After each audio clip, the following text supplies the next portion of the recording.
Anyway, hi everyone. Thank you for coming. Give yourselves an applause for coming out today. My mic's not on? Hello? Is that better? Okay.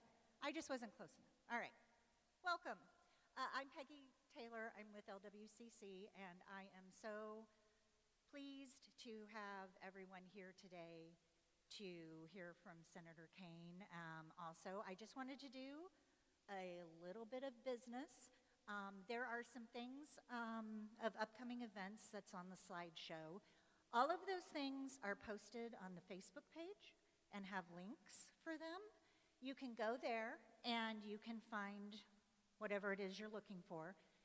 Any type of thing that you're looking for, you can always just search on the Facebook page for LWCC, and it will bring it up. If there's a particular march, if there is a particular candidate information, whatever, you can always just go on there and search and find what you're looking for. I wanted to let you know, for the past year, I've been doing the part on the steering committee where I've been scheduling the meetings, getting guests, speakers, socials, things like that. And I am stepping down from the steering committee and won't be doing that anymore. But I wanted to introduce you to the person on the steering committee that's going to be taking over. Nicole, can you stand up? Are you in here? No? She's still working. Nicole McMullen, who is on the steering committee, is going to be taking this role over, and I am going to be stepping down and leaving the steering committee. So she will be the one who will be posting, and if you have any ideas or anything, and I will probably say this again at the end of the meeting when she hopefully is in here, and you all can see her and you can contact her or tag her on the LWCC page if you have any questions or ideas for meetings, for speakers, events, socials, yada yada. I think that is all the business, announcements. Does anybody have any LWCC business they want to bring up? And I can barely see, so if you have a hand up. You can barely hear? Okay, I'll make sure everybody who's up here knows that they need to talk really, really loud into the... okay, well, that is it. Well, first I want to say thank you to Village of Faith and Delegate Mike Jones, who is the pastor here, for having us. Can we please give them a round of applause?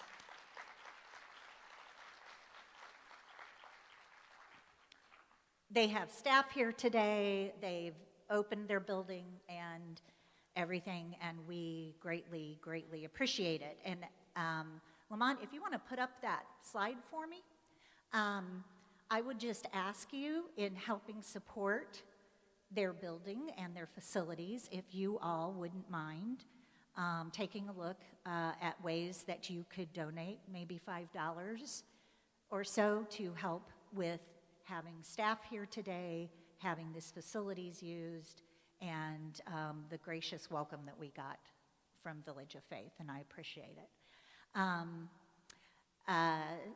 Next, I would like to introduce one of my favorite people. He is the pastor here at Village of Faith, Delegate Mike Jones. Would you please come up?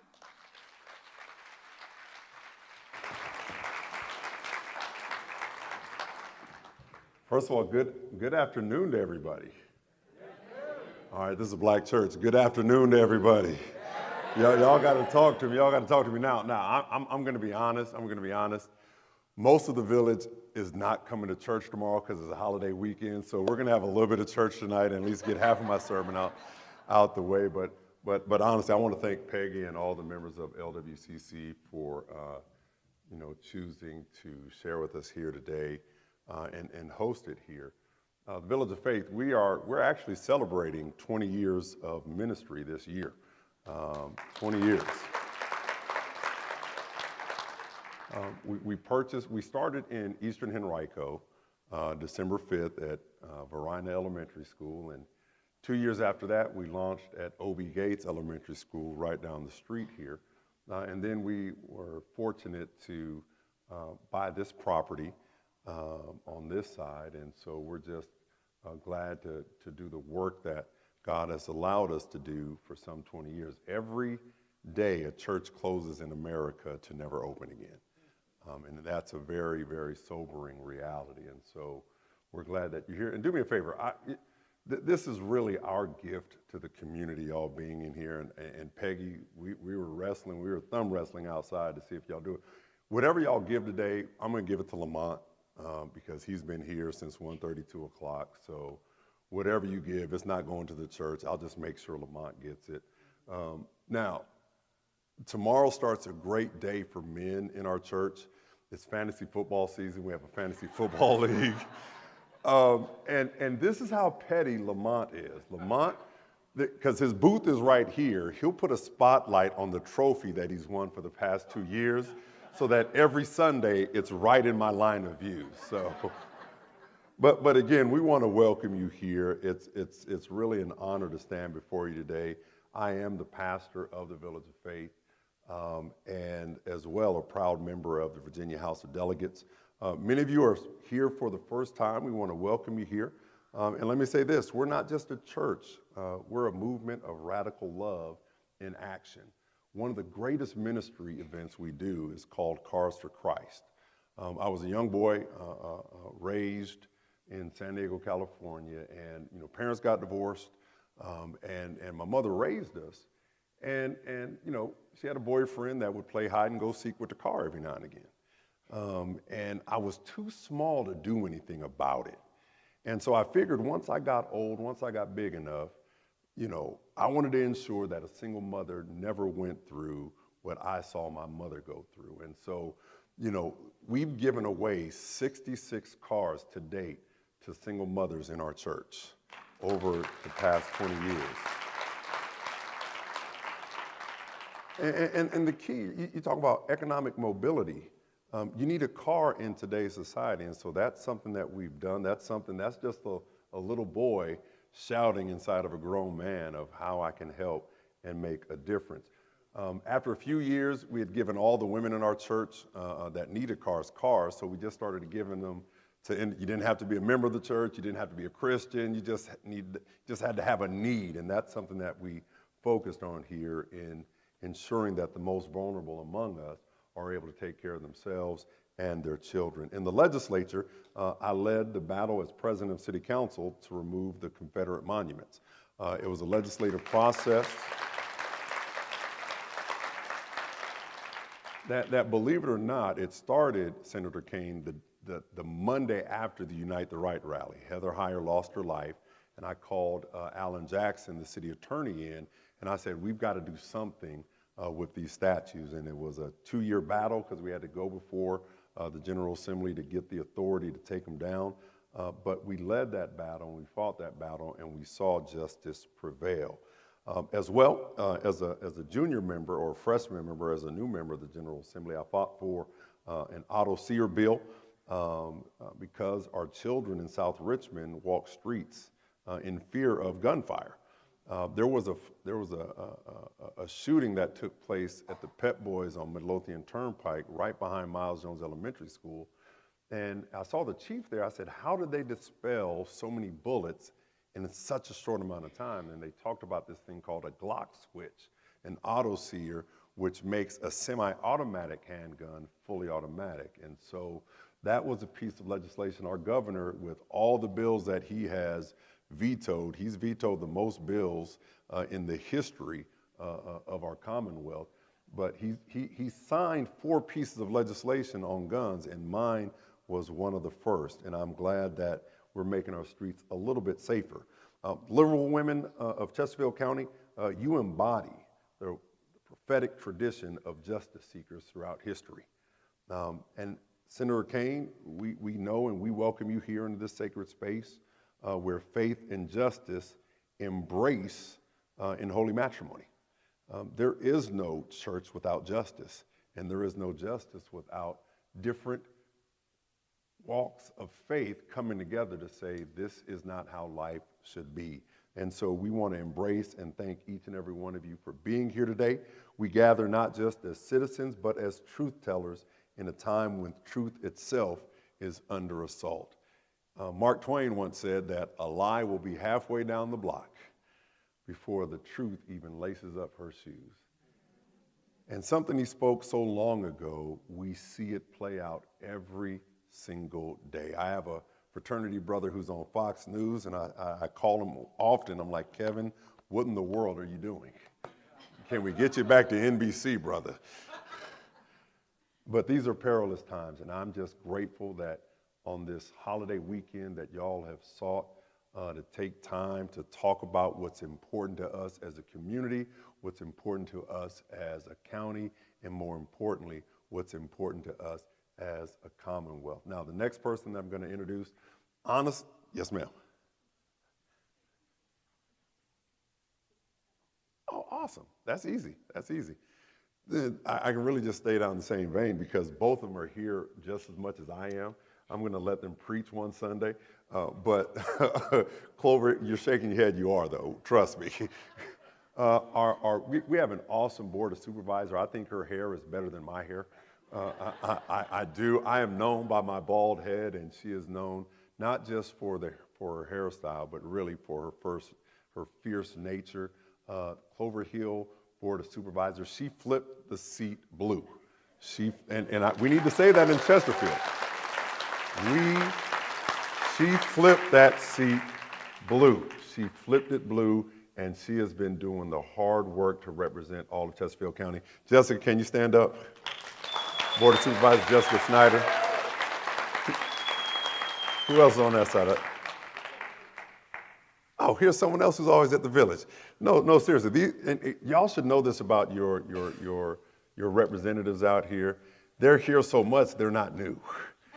They are. And Jennifer Hughes, as the Commissioner of the Revenue, she has done a wonderful job bringing things up in this technological age. There were things I didn't know I could do in her office that I found out, and I was glad to do it. Jennifer, can you please stand so we can recognize you?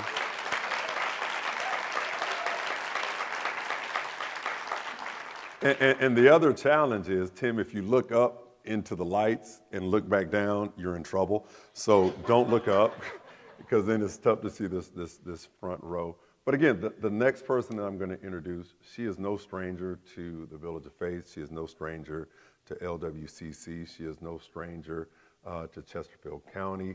She has made herself known to the entire Commonwealth. She is our next Lieutenant Governor. I'm glad to call her my friend, State Senator Ghazala Hashmi. Come on, let's give her a round of applause.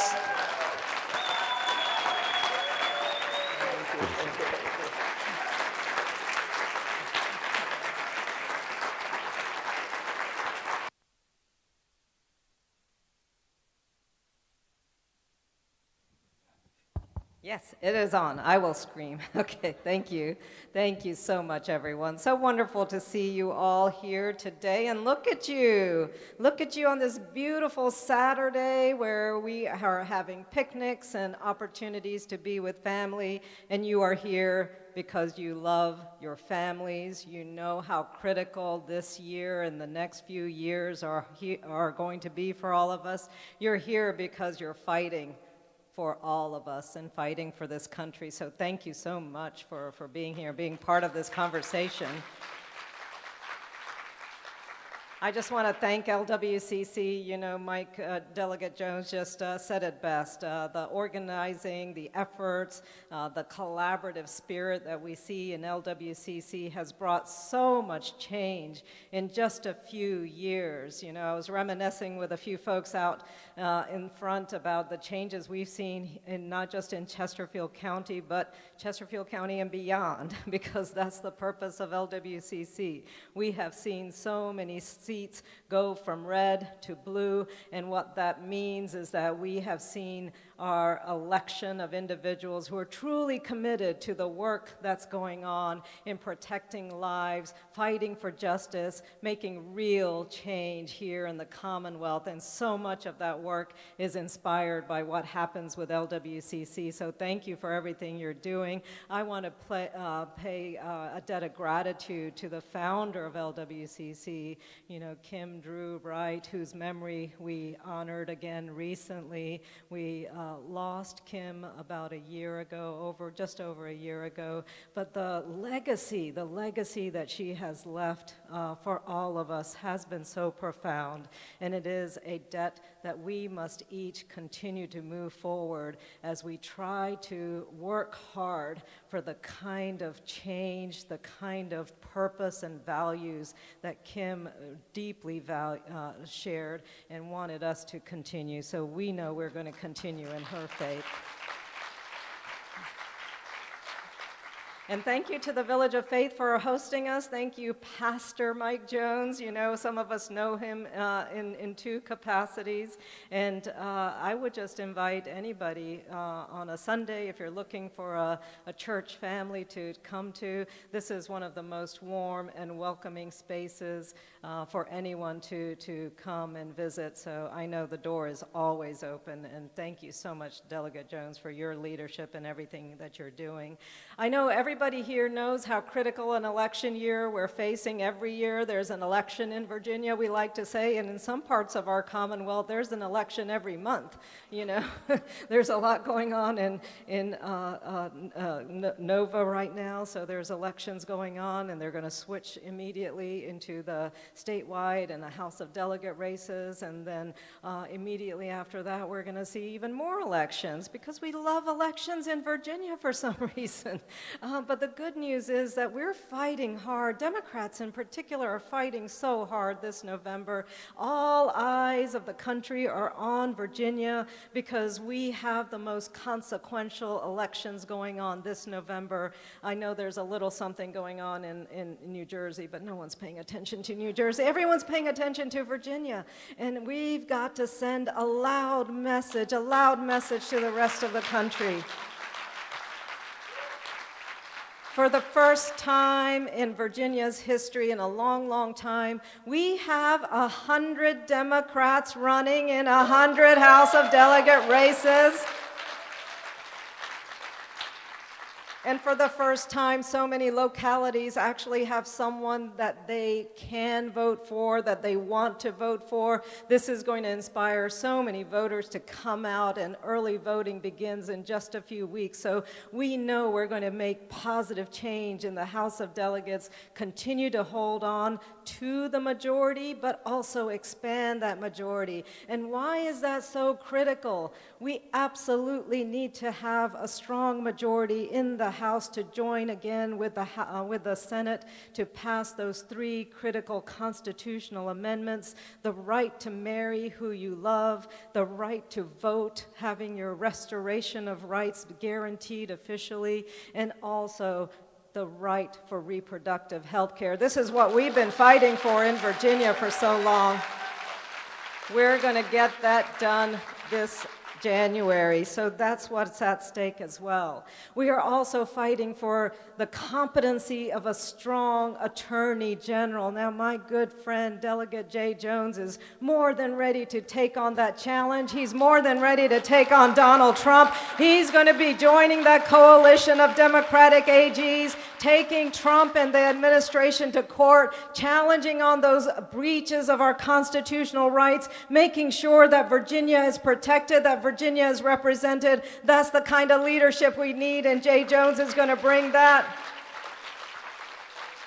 And I am more than ready to be the lieutenant governor. I know that as lieutenant governor, I have the responsibility of ensuring that we have effective leadership in the Senate chamber, but also that we serve the executive branch. You know, the lieutenant governor is very unique in that role. 1 foot in the legislature, 1 foot in the executive branch, and an ability to really make sure that we are focusing on the policy priorities that are so critical to the governor and critical to the Commonwealth. We're going to get that done, and I'm truly honored to be your nominee for lieutenant governor. And most especially, we need new leadership. We need the first woman governor in Virginia. We need Abigail Spanberger. I know that our former congresswoman who actually represented so much of Chesterfield, who is so well known and well loved in this area, I know that our next governor is going to be ready on day one to fight for the issues that we have been working so hard to accomplish. I know that she is going to be standing shoulder to shoulder with other Democratic leadership, responding to the chaos, the corruption, the dysfunctionality that we're seeing in Washington. This is what we're going to get when we elect Abigail Spanberger. Now, so much of the work that we are doing at the state level can't be accomplished without our strong federal partners, and I am so delighted that we have one of our amazing U.S. senators here today giving up his Labor Day weekend, his holiday, to join us, because this is such an important time, such a critical period. You may know him as the husband of Ann Holton. You may know him as the most extraordinary harmonica player. I know that's mostly what he's known for, but there are a few other things that this gentleman has accomplished, which I think we should acknowledge a little bit. This individual has been my city council representative. He's been my mayor. He's been our lieutenant governor. He's been our governor.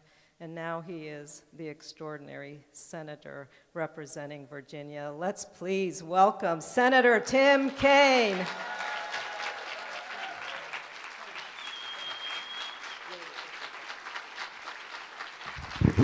Hey, thank you so much, LWCC, Village of Faith, and friends.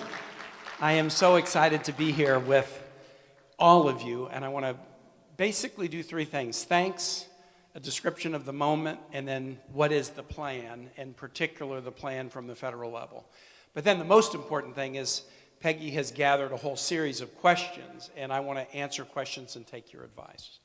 So to begin with, on the thanks side, to Village of Faith, Pastor, thank you so much. You talked about how justice and faith are very connected, and I've often thought that the spiritual impulse and the political impulse are very connected, because neither might exist if humans didn't have an instinctive understanding that what is reality today is far short of what it could be. If we all walked around thinking that the reality is everything it could be, I'm not sure there would be a motive toward spirituality. I'm not sure there would be a motive toward politics. I'm not sure there would be a motive toward artistic expression. But humans have an instinctive understanding that the reality that we live in is far short of what it could be. And so you're right. I think faith and justice and religion and spirituality are so connected. And you as a philanthropist and business leader and pastor and legislator and the leader of this Village of Faith really try to live that in such a wonderful way. And that's why I'm so appreciative of who you are and that you're opening the congregation, and to Lamont, who's helping us back here. Thank you also. To LWCC, thank you guys for entertaining and inviting me every couple of years. I remember a wonderful event when I was running for re-election last year for what you have done. No state is as good a political turnaround in the United States from red to blue in the last 20 years than Virginia. And it has been a few jurisdictions. It's been Chesterfield, Loudoun, and Prince William, probably chief among the three, that have had huge sea changes to enable that to happen.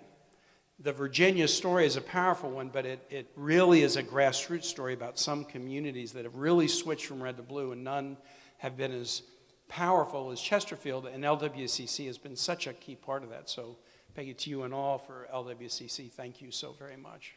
And to Ghazala for your kind words. You're my state senator, so I used to be her, like councilman and mayor. She could write me cranky letters. Now I get to write cranky letters to her. But Senator Hashmi always buries the lead because she never brags about herself. But as a career-long educator, as somebody who's been the chairman of the Education Committee in the Senate, I mean, wouldn't it be great to actually to have somebody in a statewide office who supports public education, who supports teachers, who believes that we need to lift teachers up, not have teacher tip lines and put obstacles in their way. You're going to be a wonderful lieutenant governor and play a really important role in the Senate. And then finally, just thanks to all of you for helping me last year. I got over a hurdle in November and was reelected for another 6-year term, and Chesterfield was really key to it.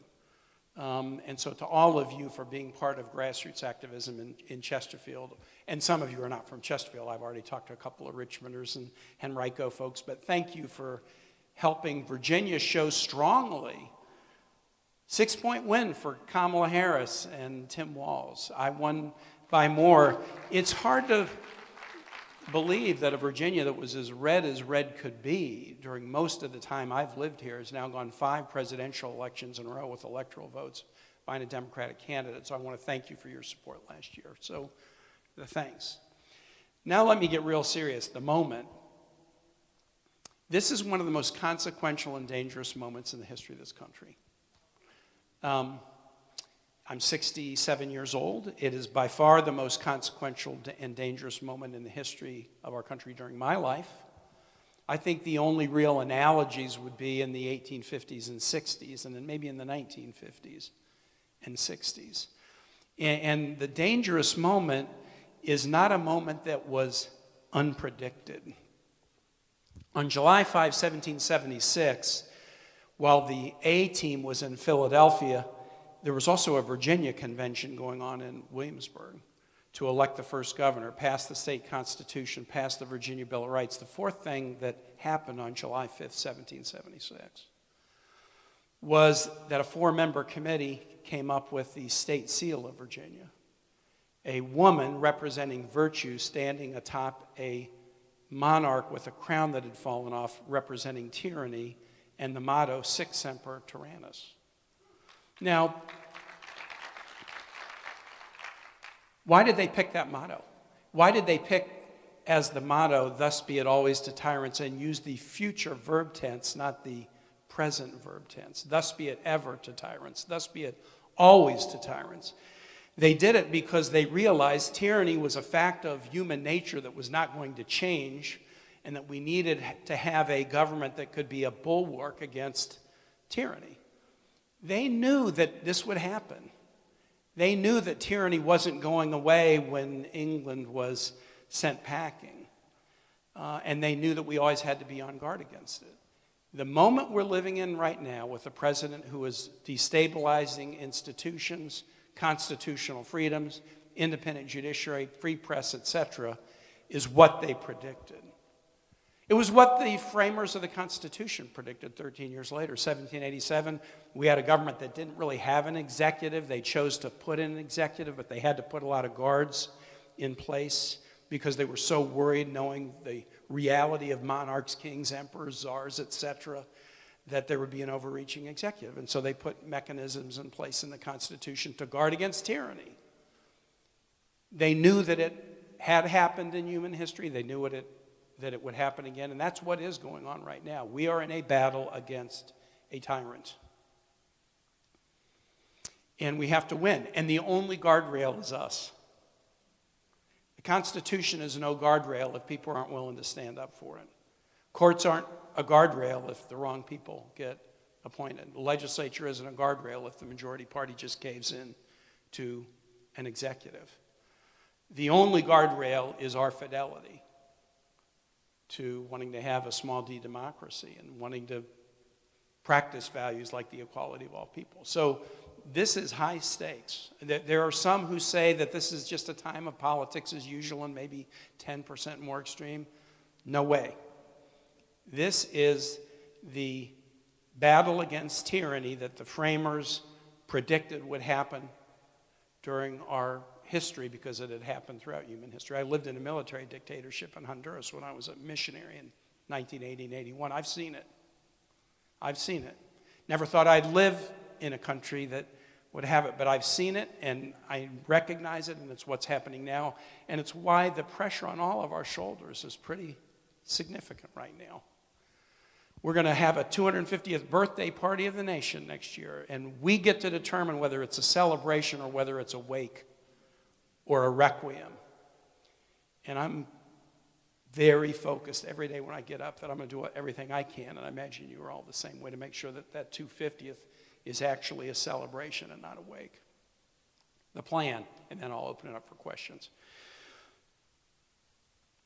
In the Senate, in the Democratic family, there is sort of a 5-level plan going on right now. A lot of people are saying, well, what are Democrats doing? Well, there actually is a plan, and it's got 5 pieces to it. And each piece you can give a grade, and some grades may be okay and some may not be okay, but there actually is a plan. And the 5 pieces of the plan are courts, Congress, states, elections, activism.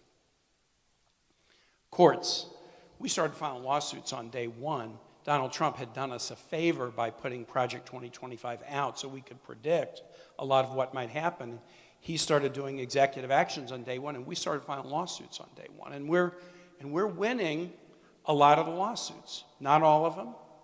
And we worry about appeals to a Supreme Court that is stacked against us. But just earlier this week, a Trump-appointed judge in Roanoke that Senator Warner and I recommended, Judge Cullen, struck down in a very strong opinion Donald Trump's efforts to push around the Maryland federal judiciary over decisions that the Maryland district courts were making about deportation orders. So the court piece of this is very, very important. And in the Senate, we're not managing them, but we're very much coordinating. When we see something happen, we may try to challenge it in Congress, but we also try to get lawyers to attack it. Tariffs, for example, we're challenging them in Congress, but there was a really important tariff ruling yesterday saying the president didn't have the power statutorily to put a lot of the tariffs in place that he has. Congress, there's a lot that Congress can do, even though we're in minority in both bodies. We could do a lot more if we had a majority even in one. But the good thing is in the Senate, tools are given even to individual senators to do things. Some of my colleagues are very focused on what can be done to slow Republicans down. Other colleagues, Cory Booker, fantastic focused on communication, social media, taking the floor to break the record for filibustering, to expose the bad behavior of the Trump administration. Bernie Sanders and AOC doing rallies around the country. There are different things we can do. What I have chosen to do in Congress is something pretty novel, which is after it became plain to us in November that we were going to have a Trump White House and 2 Republican houses, my staff and I went through the entire federal code and Senate rules to find everything that a single senator can do to guarantee a vote on the Senate floor. If I file a bill, they'll send it to a committee and not ever hear it. If I do a press conference, they won't pay attention. If I write a letter, they won't answer. But there's a set of things called privileged motions in the Senate, where if I file an effort to challenge military action, challenge an arms transfer, challenge human rights record of another country that we're interacting with, challenge a regulation, challenge a use of emergency power, if I file it, I'm guaranteed a vote within 15 days on a simple majority threshold. Can't be filibustered. And at a minimum, I get that vote. And if I can control the floor for 2 hours or 10 hours, it's fewer hours that the Republicans are pushing through bad judges and bad nominees. I've done 6 of those privilege motions already. Nobody's really done this during the whole time I've been in the Senate because nobody had really surveyed everything that could be done. And I have 6 of the privilege motions set up for voting in September on tariffs and on human rights issues in countries that President Trump has interacted with. Now, I'm going to be honest with you. I have gotten Republicans to join me to challenge tariffs. I've gotten Republicans to join me in at least one instance to challenge President Trump's unilateral military action. But I haven't gotten enough Republicans to get something through 2 houses and pass a presidential veto. But I'm going to keep forcing them to vote again and again and again on everything this president is doing that hurts their constituents, on the theory that at some point, if I keep forcing them, do you own this or disown this? Don't tell me you're concerned about something. Don't tell me you would have done it differently if it was you. Vote for whether you think it's right or wrong, and I'm going to keep forcing them to vote on everything I can using these privilege strategies. That's just one example of what we can do, even in minority in Congress. The third thing is states. States that have Democratic governors are doing some wonderful things. States that have even 2 Democratic houses have done field hearings around the state to focus on how Trump's actions are hurting Virginia. State attorney generals are participating in lawsuits if they're Democrats and they're not lackeys for the Trump administration. So states are playing a really, really important role. The last 2 are campaigns and activism. I'm just going to switch it because I'm going to finish with campaigns. Activism, it was sad to see. Remember how when Donald Trump was elected president in 2016, the Women's March in January 2017 had more people than the inauguration, right? There was such a intensity of revulsion about Donald Trump winning, losing the popular vote, but becoming president. We didn't see that in January of 2021, and I think instead of sort of anger and resolve, there was sort of shock and despair. Because it was one thing for Donald Trump to win in 2016. Many of us said he'll be bad for these reasons, but a lot of people thought, well, he'll grow into the job. He's a big talker, but he'll behave like other presidents. He'll hire good people. But when he was elected in 2021, after mishandling COVID and leading to hundreds of thousands of unnecessary deaths, after inspiring an attack on the Capitol, January 6, 2021, and he won not only the electoral vote but the popular vote, there was a great deal of despair. And so it took a while for the No Kings rallies and I know that LWCC is participating in one this weekend, and for grassroots activism to pick up, but it is picking up. And that's so important, particularly in jurisdictions that are represented by Republicans in Congress, because they need to see the activism of people who are saying, you're wrecking the economy. I'm paying more for back to school dramatically than I paid for last year. They need to see that from their constituents to eventually enable them to peel away from just being lemmings following Donald Trump's bad policies. The last thing I'll say that I'm going to open it up is the last of my 5 is campaigns. And I'm just going to repeat what Gonzalez said. We are the only guardian that matters. Other guardians can't be counted on. We can't count on anybody else to save this democracy other than us. And the way we do it certainly is activism and peaceful protest. It was interesting that the framers of the Constitution put in the First Amendment the right to peacefully assemble and petition government for redress of grievances. They knew that campaigns and elections wouldn't be enough. If that was enough to have a functioning democracy, they wouldn't have also guaranteed free expression and free religion and free press and the right to peacefully assemble. But elections are where the rubber really hits the road. And as Gonzalez said, there are only 2 elections of big consequence in the United States this year, in the New Jersey legislature and governor's races and the Virginia governor statewide and legislative races. And let me just reveal a little kind of quirky little fact. Everybody is paying attention to the Virginia races and not so much to New Jersey, even though Kamala Harris won Virginia by more than she won New Jersey. It's kind of hard to imagine that the Virginia that we know and have lived in is now a little bluer than New Jersey. That's the work that you've done. But people aren't looking at Jersey as kind of a battleground state because they have a Democratic governor right now. They're looking at Virginia as the bellwether, Virginia as the barometer, Virginia as the first test of what a battleground state that is pretty representative of who America is thinks about Donald Trump in term 2. People all over this country are watching us. People all over this world are watching us. My colleagues in the Senate are always leaning on us to work on the midterms, the House midterms, the Senate midterms, but they give Warner and I a pass. And they say, we're coming to you the second week in November, but you guys have to do everything you can to help these candidates running for governor, AG, LG, the House of Delegates, because a big win in Virginia, and the bigger the better, will send a very, very clear message that in this battleground state, everyday people are standing up and saying, yeah, we'll be the guardrails. We're going to engage, and we're going to make plain that this tyrant is not a true representative of who we are, who this democracy needs to be. So that's why the work that we do, and early votes start. What day does early vote start? September 19. That's why the work is now so important. That's 20 days, 21 days. And so this is a dire, dire moment. I'm as alarmist as many about how high the stakes are. I'm more optimistic than many about the fact that we'll get this right. We'll get it right.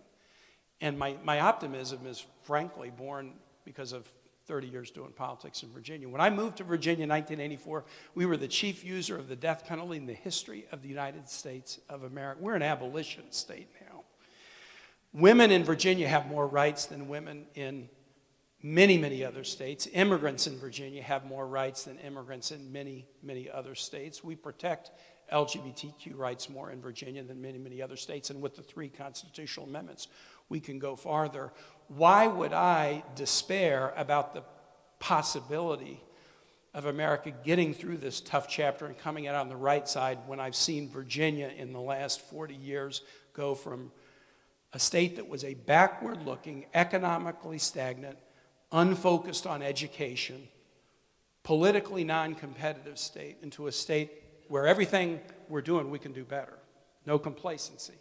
But we're a state that's more welcoming to new Americans. We're a state that's more protective of the rights of everyday people.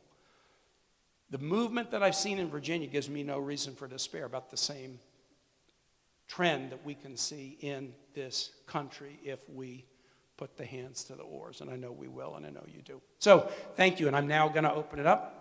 And Peggy's gathered a whole bunch of questions, and I'll try not to filibuster so I can answer as many as I can.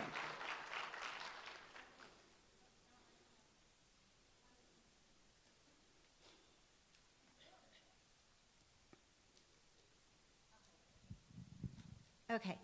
So what we did is we went through all the questions and we kind of compiled them because obviously a lot of you are concerned about the same issues.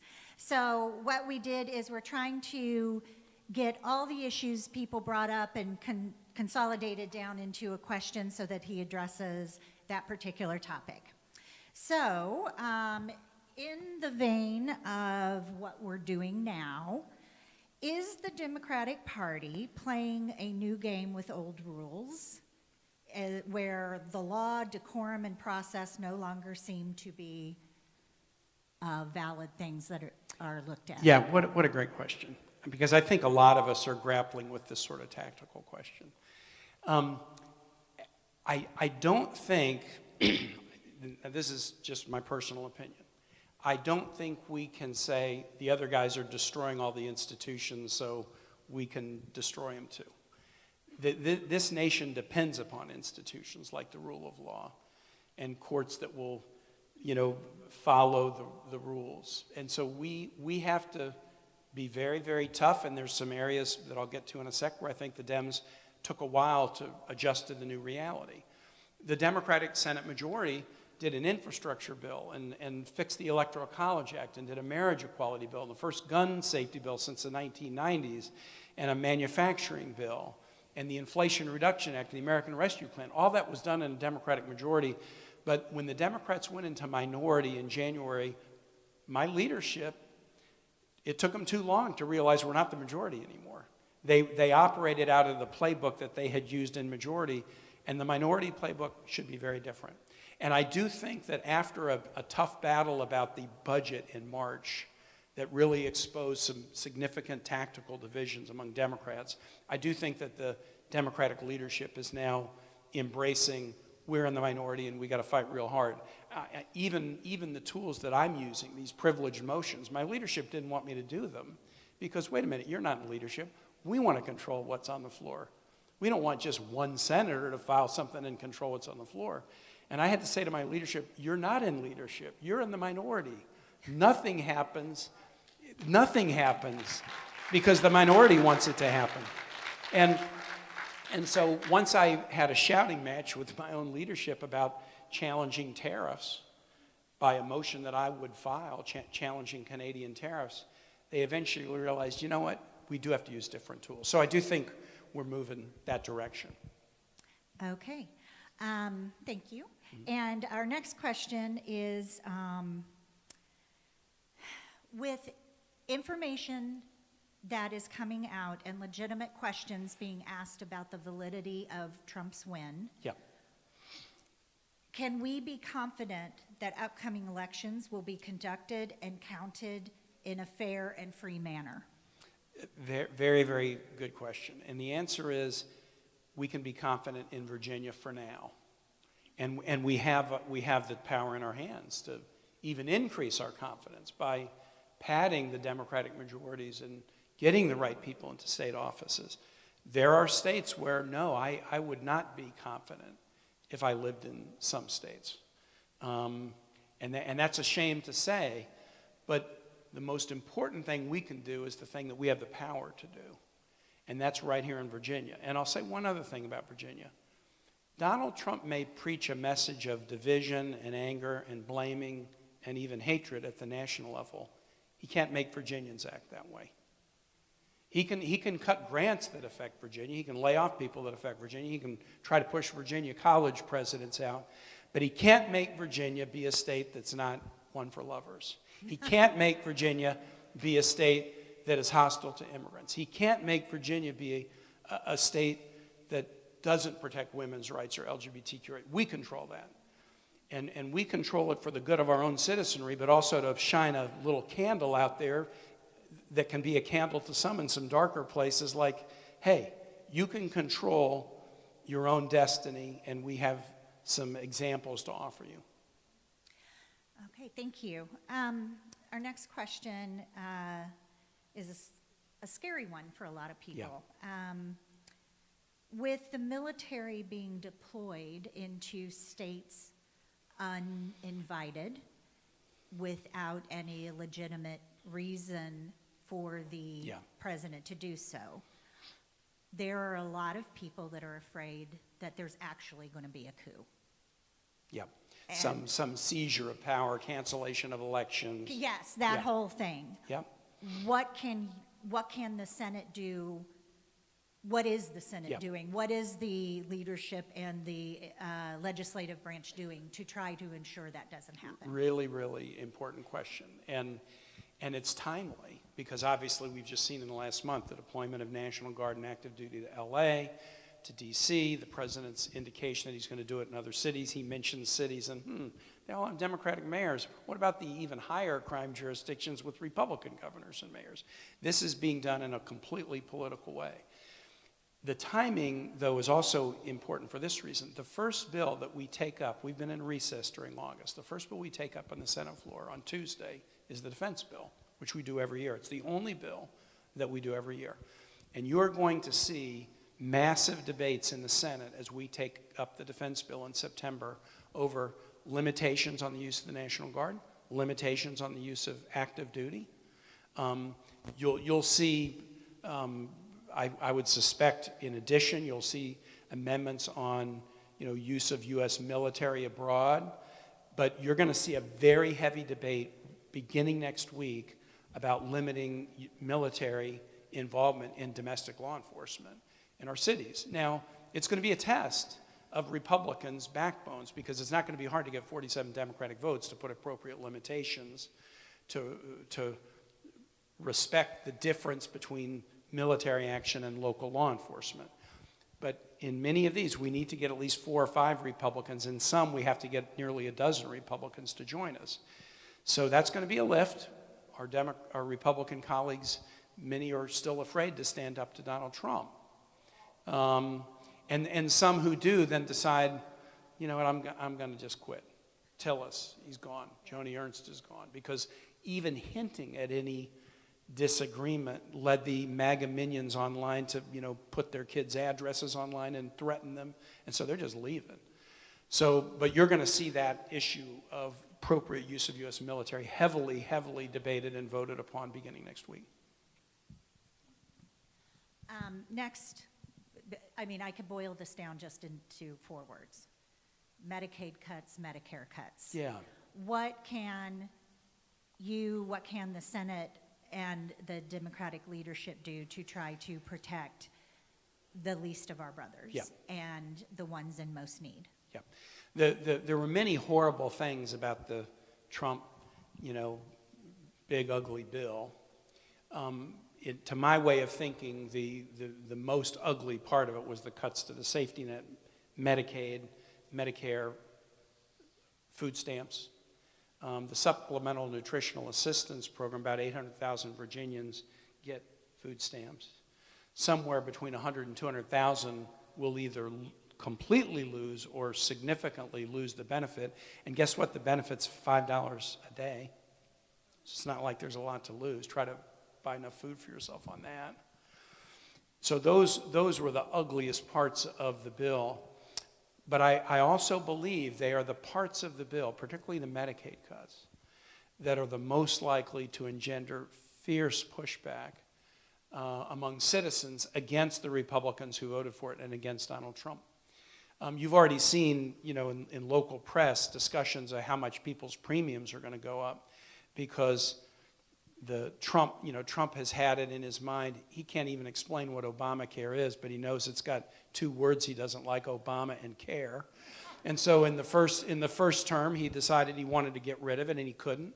And the second term, by eliminating the enhanced premium subsidies, they're going to cause millions of Americans to lose health insurance, and heavily in areas that are very Republican.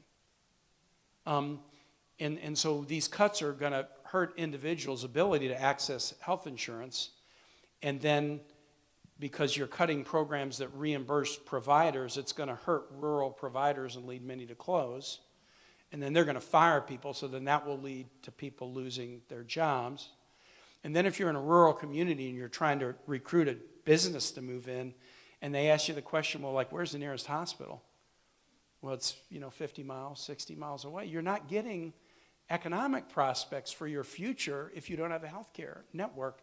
And so I think these Medicaid cuts especially are going to be very toxic for the Republicans in the midterms and into 2028. In fact, a couple of the Republicans in the Senate who voted for Trump's bill are now saying we got to fix the Medicaid thing. So the other big deal in the Senate in September, in addition to the defense bill, is going to be the appropriations process.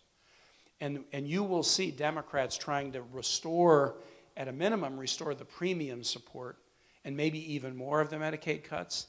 We'll get a couple of Republican votes. I'm not sure we'll get enough, but we're sure going to make them vote on it. And my attitude when I was governor on anything was I always said, listen, on anything legislatively, I either want to win or I want to win. I either want to make something good happen or expose those who are voting against good to their constituents so their constituents can say, hey, time for you to leave and somebody better to come in. Okay.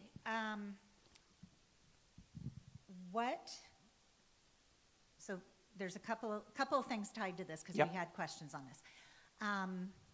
What can you do about the appointed Trump cabinet and officials that are literally breaking the law? Yeah. What can the Senate do, the Congress, Democratic leadership do about Trump cabinet members and appointees that are literally breaking the law? And why did you vote for Kristi Noem? Yes, very good question. So I'll tell you, let me take the harder one first. I do believe a president elected, that is a mandate to put together a cabinet. And he hasn't put in a single person that I would appoint if I were president, or that I think any Democrat would appoint. But particularly if I know somebody is going to get confirmed, and it's in one of the agencies where my constituents need to get constituent service every day, I generally lean toward voting yes. Because I know my staff is going to be calling them every day asking for help.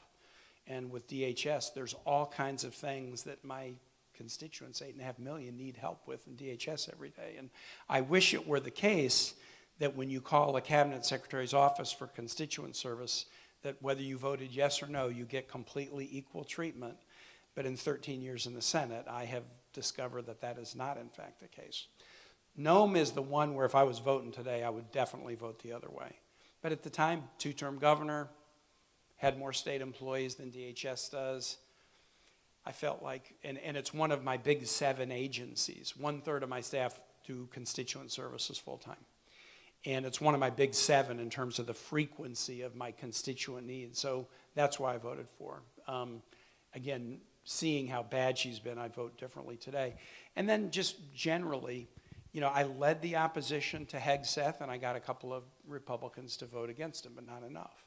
I led a fierce opposition to RFK, and I think we got 1, but we didn't get enough. And I've led a pretty fierce opposition to some others, including the woman who just resigned as CDC director. I told her at her confirmation hearing, you're qualified for this job, but my entire worry about you is whether you have the backbone. And you know what? She proved me wrong. She proved that she did have backbone by standing up and losing her job 3 weeks into it, which was good. Susan Menares, I got to give her props for that. So getting rid of That's a new question. yeah, getting rid of anybody is hard once they've been confirmed. You got to impeach them, and it's the same standard, both houses, and then yeah, look. We worked very hard to convince Republicans to vote against him. Bill Cassidy, who is the chairman of the Help Committee, I'm on Armed Services, Foreign Relations, Health Education, and Budget. And Bill Cassidy is a doctor, for God's sake, who started a vaccination program in Shreveport, Louisiana, young in his practice. But had he not supported Kennedy, Kennedy wouldn't have been confirmed. Had Roger Wicker not supported Hegseth, Hegseth would have been confirmed. And they now both regret what they've done. Yeah. So, but that is, what can we do? All we can do is call them before the committees and raise hell. And also try to breed some dissent within Trump world. You know, Laura Loomer and others the Trump world is not a uniform place where everybody has the same view. I mean, you see, you know, the IRS commissioner's gone and the CDC director, we're on the 3rd one already, 7 months in. There are people getting kicked out all the time because of fights within the Trump world. And sometimes about the only thing we can do for somebody who's confirmed is plant seeds within Trump world that make them turn on some of the bad folks. So we'll keep holding them accountable at hearings, and we'll keep trying to either surface scandals. I was instrumental in Trump's first term in trying to convince Democrats unsuccessfully not to appoint a Secretary of Labor who had done the sweetheart deal on the Epstein case. I couldn't get Democrats enough to go along with me, and he was confirmed. But 2 years later, we planted enough stuff about the scandalous nature of that sweetheart deal that he had to resign in disgrace. So while impeaching is tough, creating controversies or illuminating controversies that cause them to be seen as a liability within the organization, that's something we can do. Is there anything criminally that can be done when they're actually breaking the law? The issues of, that's a big question. You know, Donald Trump's appointed U.S. attorneys are not likely to do much on the federal side. That doesn't mean state attorneys can't. And back to Senator Hashmi's point, you know, we've had in our current Attorney General, Jason Miyares, a guy who never says a mumbling word against anything that Donald Trump does. And sometimes that's really hurt Virginia. Like 25 states will sue Trump over something he's done illegally. Virginia won't join the suit. And when there's an order of relief, relief only goes to the states that have been part of the lawsuit. Right. So Virginia's left out in the cold when you have an attorney general who's afraid to cross Donald Trump. Jay Jones is not afraid to cross Donald Trump. Abigail Spanberger is not afraid to cross Donald Trump. When I was governor, I was, you know, instrumental in the early days of helping President Obama become president. But if he did something that I thought was going to hurt Virginia, I stood up and was loud and did what I could to stop it. Whether the president's a Democrat or Republican, if they're hurting Virginia, you got to have somebody in the governor's mansion who will be loud and stop them. And Governor Spanberger would be that way, and A.G. Jones would be that way. thank you. ICE, Yep. what's happening? What can the Senate do? What can we do in communities? Even at the risk of being arrested Yeah. for intervening, what is the strategy? What can we do locally? That's a really good question. And I don't want to give legal advice about, what you can do in terms of being arrested. That would not, that is something that people have to grapple with for themselves in terms of the degree of protest and how to do it.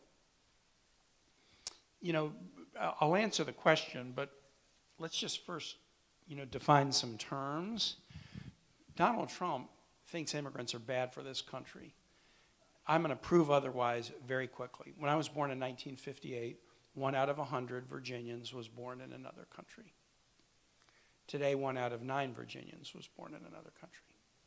In 1958, Virginia was bottom quarter per capita income. We were poor. Today, Virginia's top quarter per capita income. We're relatively well off. No state has moved from bottom quarter to top quarter per capita income other than North Dakota, and they discovered oil. We didn't discover oil. But what we did discover is that the most precious asset in the world, more than oil, more than water, more than money, is talent. And we were a state that wouldn't let kids learn together if their skin colors were different, and wouldn't let women go to our state universities like UVA, and we didn't welcome talent from around the world. All of those areas are areas where we could still be better, but we fundamentally transformed, and Virginia is a great example of how immigration done right is such a positive for this country. Donald Trump wants every person to think, when you mention the word immigration, think of crime. When you mention the word immigration, think of the border. We need to all, as liberals, as progressives, as Democrats, be changing the narrative. When you think of immigration, think of it as the transfusion into the bloodstream of a 250-year-old nation that keeps us young, with new ideas and new perspectives, and in a global economy where we trade and communicate instantaneously. Having more connection points around the globe is not bad, but good. So on the immigration topic, I think there's some burden on us elected officials and on all of us to talk about the positives of immigration. On ICE, it's going to be, in the appropriations process we're working on right now, what we fund, how we fund it. It will be in court battles. We are succeeding in some court battles. I have privileged motions scheduled before the Senate in next month about these third-party nations that Trump is sending people to. Somebody comes to the nation escaping violence in Honduras. I lived in Honduras. I know why people leave Honduras. They come to the U.S., in or without documents. Trump is sending them to South Sudan or Uganda or Mexico or other places where they're not from.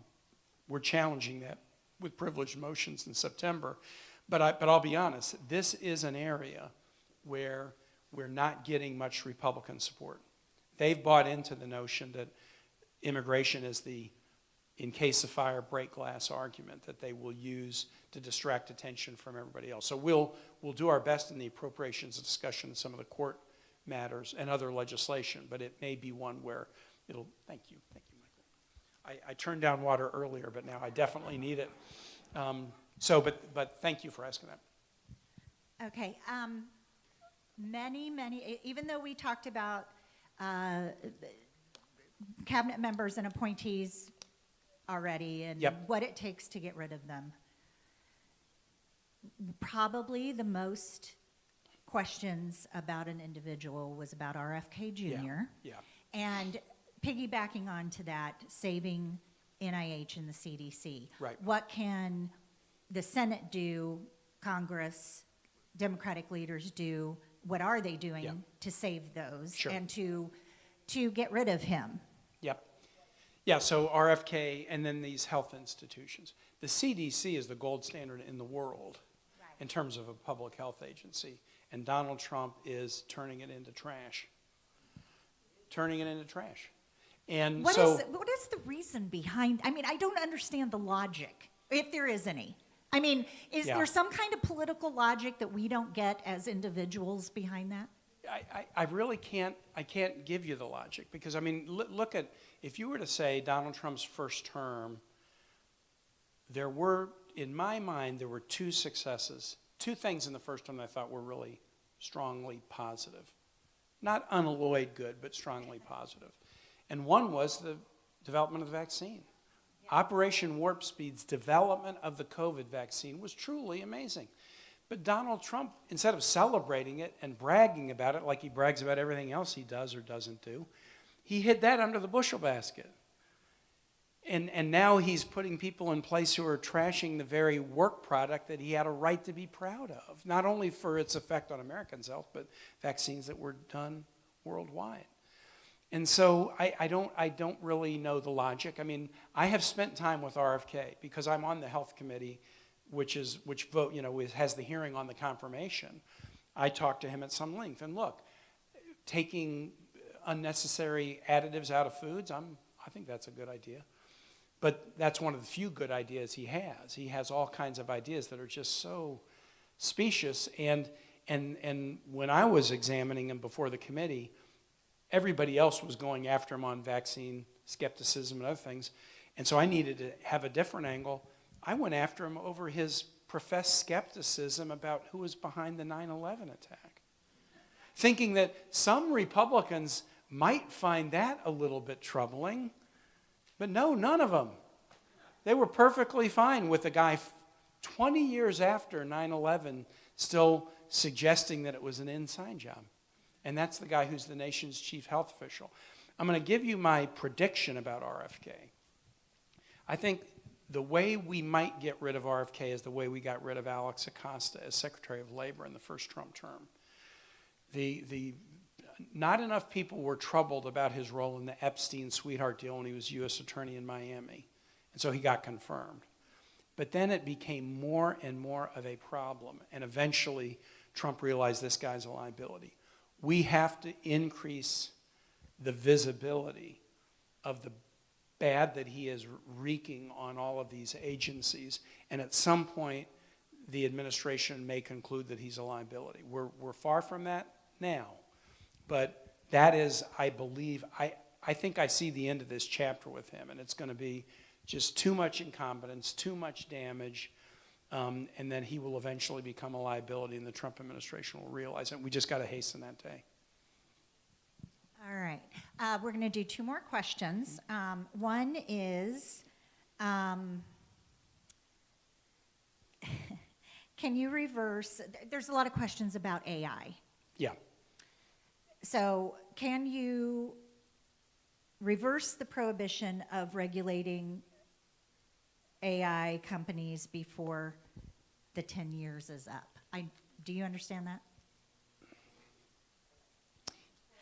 Basically. In the big ugly bill, Yes. one of the provisions that the Republicans and the Doge brothers and everybody snuck in was making it very difficult for states to do AI regulation. I'm not a complete master of that provision, so I can't tell you with intense specificity, is it a complete preemption of state? But they basically made it hard for states to do it. And that's really unfortunate, very unfortunate.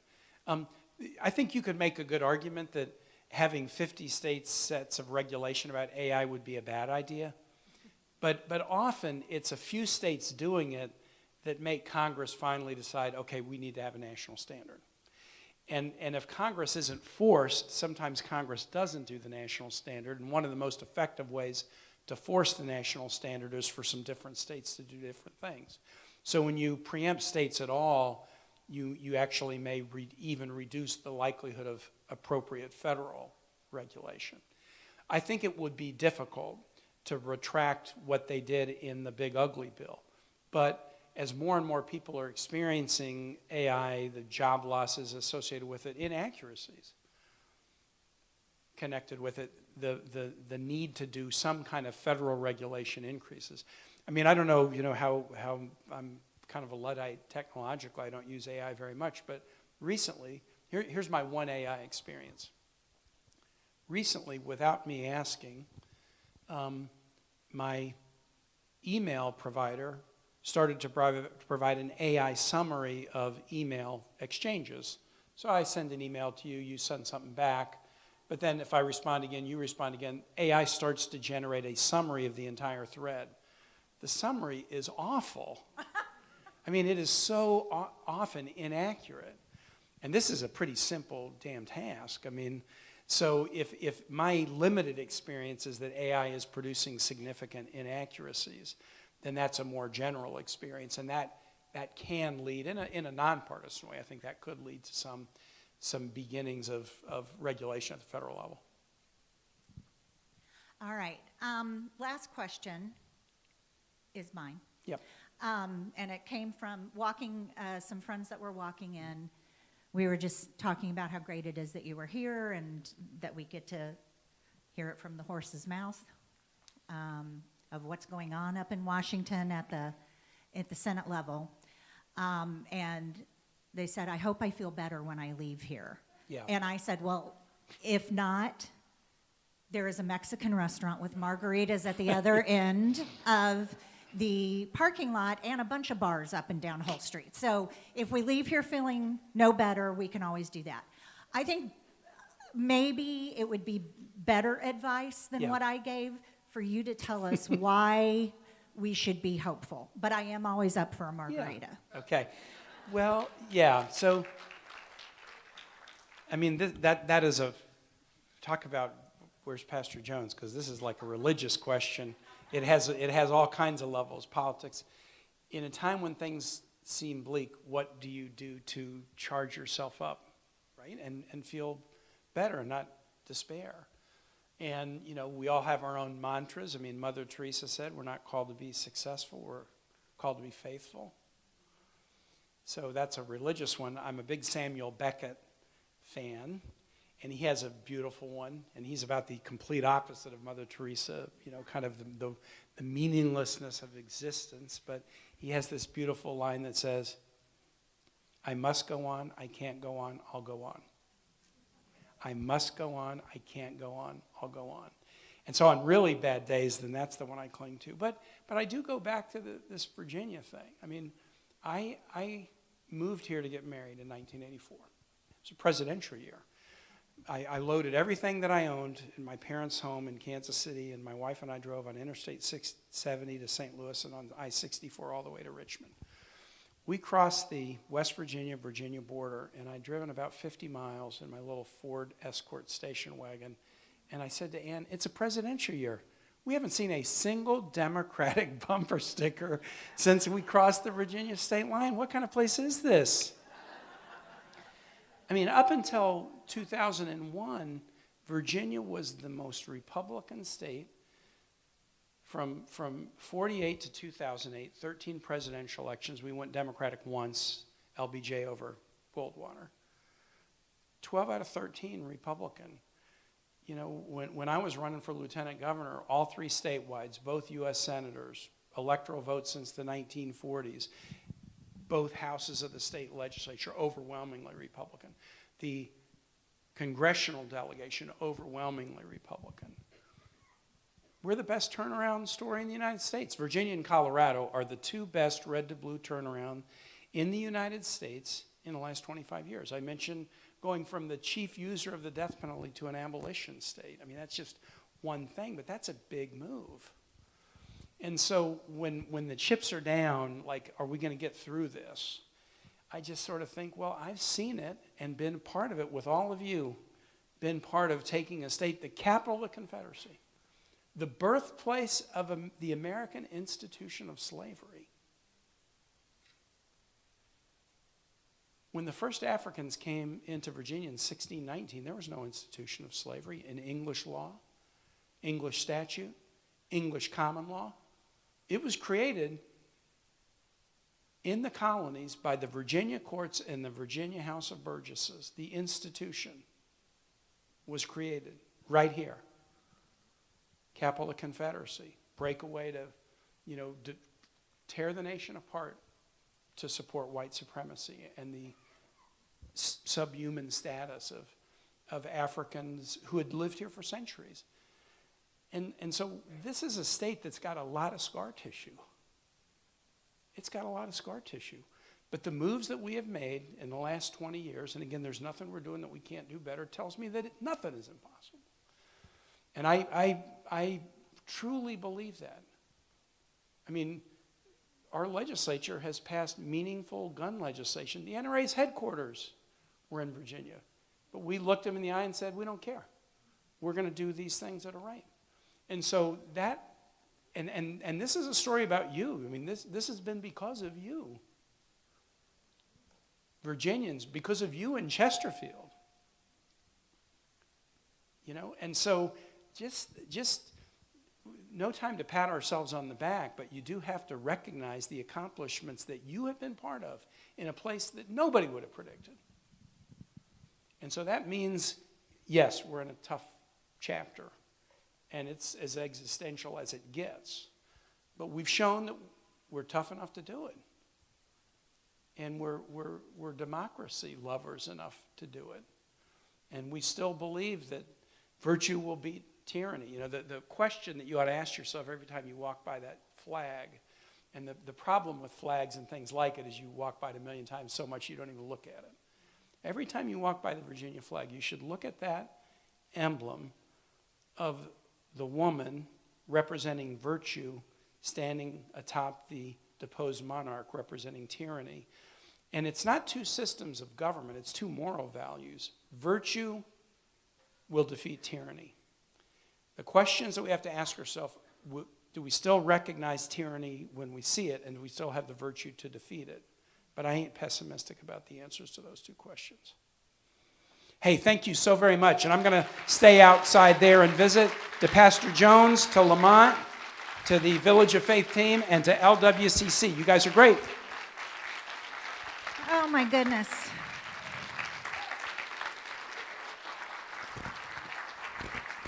We are so lucky to have a senator that shows up, aren't we? So, thank you, thank you, thank you. We appreciate it. And you know, I just want to say that it's no coincidence that we're both from Kansas City, all right? It's why he's so successful. So, yeah, I've got a couple closing things I need to do business, just real quick, and then we'll get pictures. First of all, Nicole, are you in here? All right. All right. This lovely woman who is short but fierce. That's right. Nicole is the person who's going to be taking over what I do on the steering committee for LWCC, and I just want to introduce her. I did talk about you in the beginning when you weren't here, so we talked about you. And I just want to thank her for being willing to step up and take over. It's a lot of work. It's a lot of work to do this. So I appreciate her, and I really think that she's going to do a great job. Second, please take food home. If you brought food and it's still there, go get it and take it home. My husband will leave me if I bring home all this leftover food, all right? And I really, really like him. So I'd like him to stay. Second, I just want to say thank you all for showing up all the time like you do. And thank you for participating and for being there for our community, and don't lose faith. Thank you.